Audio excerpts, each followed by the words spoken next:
Economics பேசலாம் நேயர்களுக்கு வணக்கம். பல்வேறு துறைகளில் பின்னால் ஒளிந்திருக்கும் எக்கனாமிக்ஸ் கான்செப்ட்களை ஒவ்வொன்றாக பார்த்து கொண்டிருக்கிறோம். அந்த வகையில் இன்று நாம் பார்க்கவிருக்கும் எக்கனாமிக்ஸ் கான்செப்ட் என்பது ஹங் அசம்பிளி எக்கனாமிக்ஸ். 5 நாட்களா கட்சிகளை ஹங் அசம்பிளி எக்கனாமிக்ஸ் குஜிலி மஸ்த் பண்ணிக்கிட்டு இருக்கு. ஸோ இந்த ஹங் அசம்பிளி எக்கனாமிக்ஸ் என்ன அப்படிங்கிறது நமக்கு உங்களுக்கு புதுசாக இருக்கும். இப்போ ஹங் அசம்பிளி அப்படின்னு ஒன்று அமையும் போது யாருக்குமே அறுதி பெரும்பான்மை கிடைக்காது. This first time in Tamil Nadu election history இந்த மாதிரி நடந்திருக்கு அப்படின்னு நினைக்கிறேன். ஸோ இந்த மாதிரியான சூழல்ல 3 முக்கியமான கேம் தியரி கான்செப்ட்ஸ் எப்பவுமே அப்ளை ஆகும். ஃபர்ஸ்ட் கான்செப்ட் பார்த்தீங்கன்னா நேஷ் பார்கெனிங் அப்படின்னு சொல்லுவோம். நேஷ் பார்கெனிங் என்ன சொல்ல வருது அப்படின்னா, நாம கூட்டணி அமைக்கல, நாம எதிர்பார்த்த ஒரு கட்சிகளோட கூட்டணி அமைக்கலைன்னா நமக்கு என்ன மாதிரியான பின்விளைவுகள் ஏற்படும், கான்சிக்வன்சஸ் கிரியேட் ஆகும் அப்படின்னு திங்க் பண்ணுவாங்க. அது ரொம்ப அதிகமாக இருந்தால் அவங்களோட ஆல்டர்னேட்டிவ் ரொம்ப கம்மியாக இருக்கும். அப்போது இருக்கிற இந்த கூட்டணி, இந்த குறிப்பிட்ட சில கட்சிகளோடைய அந்த கூட்டணியை ஃபார்ம் பண்ணிடுவாங்க.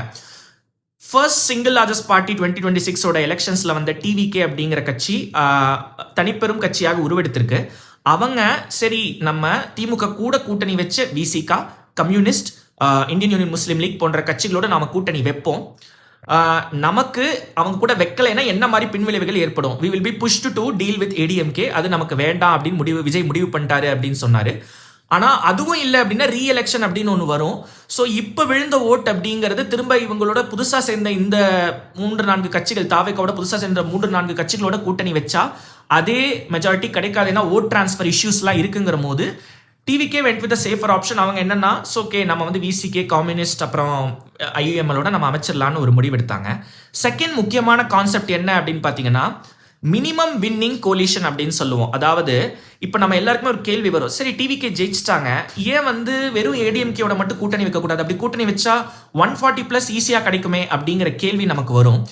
அப்படி அமைச்சாங்கன்னா அந்த கட்சியோட டிமாண்ட் அதிகமாக இருக்கும். ஏன்னா அவங்க 3rd லார்ஜஸ்ட் பார்ட்டியாக இந்த தேர்தலில் ஏடிஎம்கேயோட கூட்டணியில் ஏடிஎம்கே வந்திருக்காங்கிற போது அவங்களோட டிமாண்ட் ரொம்ப அதிகமாக இருக்கும். ஸோ டிவிக்கே அவங்களோட கண்ட்ரோல் ரொம்ப குறைவாக இருக்கும். அப்படிங்கிற போது நம்ம மினிமம் நம்பர்ஸ், அதாவது 118, 120 வரைக்கும் நம்ம எட்டிட்டா போதும், அந்த அளவுக்கு நம்ம வச்சுக்கிட்டா கண்ட்ரோல் நம்ம கிட்ட இருக்கும். அப்படிங்கிற ஒரு கான்செப்ட் தான் இந்த minimum winning coalition, which is why TVK went with VCK, communist and IUML.